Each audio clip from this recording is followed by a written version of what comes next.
అపోస్తలుల కార్యములు 2వ అధ్యాయము చదవని బిడ్డలారా, పెంతెకోస్తు పండుగ దినమందున అకస్మాత్తుగా దిగి వచ్చిందే.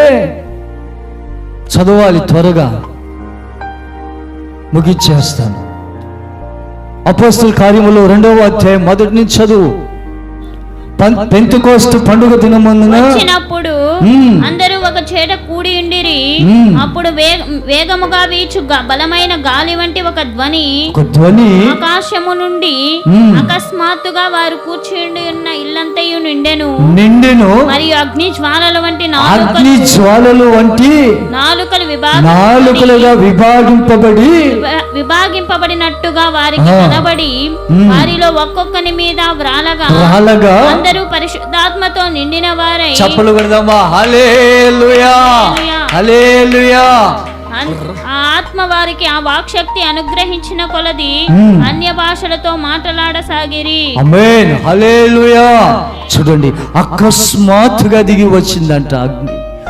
అకస్మాత్తుగా ఒక గాలి దిగి వచ్చింది. ఒక పరిశుద్ధ మేఘము, ఈ యొక్క పరిశుద్ధాత్మ అకస్మాత్తుగా మందిరం మీదకి దిగి వచ్చి అగ్ని వంటి ఆకారముగా మారి నాలుకలుగా విభాగింపబడి ఒక్కొక్కరి మీది రాలగా వారు ఆత్మ వశులై అగ్ని ఎవరి మీద అయితే పడిందో వారు ఆత్మను పొందుకొని ప్రతి పాపదోషాలు కాలిపోయి వారు పరిశుద్ధ పరచబడి అన్య భాషలతో మాట్లాడసాగారు.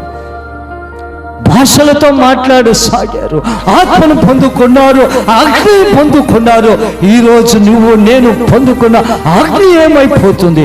అగ్ని చల్లారిపోతుందా? అగ్ని చల్లారిపోతే నీలో ఆత్మీయ జీవితం చల్లారిపోతుంది. పొందుకున్న అగ్ని నీలో నాలో నిలిచి ఉండాలి. మందిరం మీద ఎలా నిలిచి ఉందో అగ్ని, మందిరం మీద ఎలా నిలిచి ఉందో పరిశుద్ధాత్మ అగ్ని వంటి ఆకారము ఈ ఫస్ట్ ఎక్కడ దర్శిస్తుంది? అతి పరిశుద్ధ స్థలంలో ఉన్న యొక్క కరుణాపీఠం మీదకి దిగి వస్తుంది. ఈ యొక్క పరిశుద్ధ స్థలాన్ని అభిషేకించి నిన్ను నన్ను తాకుతుంది. తాకిన అగ్ని పొందుకున్న నీవు నేను ఈ హృదయం అనే ఆలయంలో నిలిచి ఉండాలి. అగ్ని, ఆ మేఘము నిలిచి ఉంటే నువ్వు పవిత్రాలు కన్యకగా మారుతావు. రేపు ఎత్తబడుతున్న వధువు సంఘముగా నీవు నేను మారుతాం తల్లి. అలా మారాలంటే అగ్ని నీలో నిలిచి ఉండాలా, అభిషేకం నీలో నిలిచి ఉండాలా.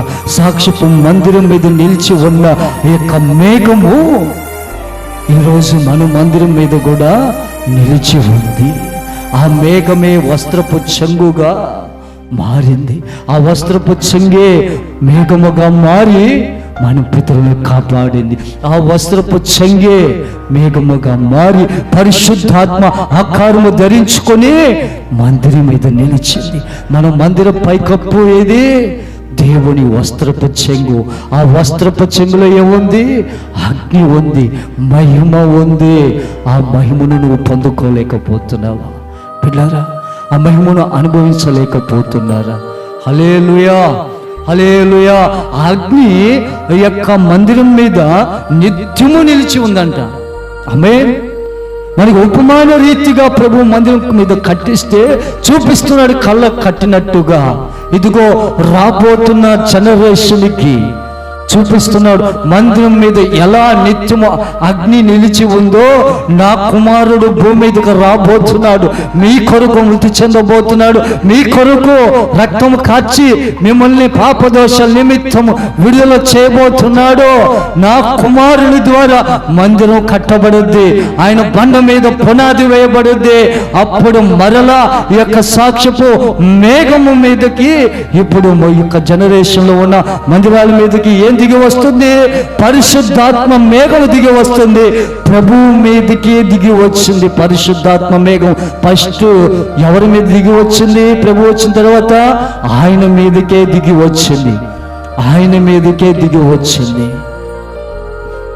ఆ మేఘం ఇప్పటి వరకు మన మందిరం మీద నిలిచే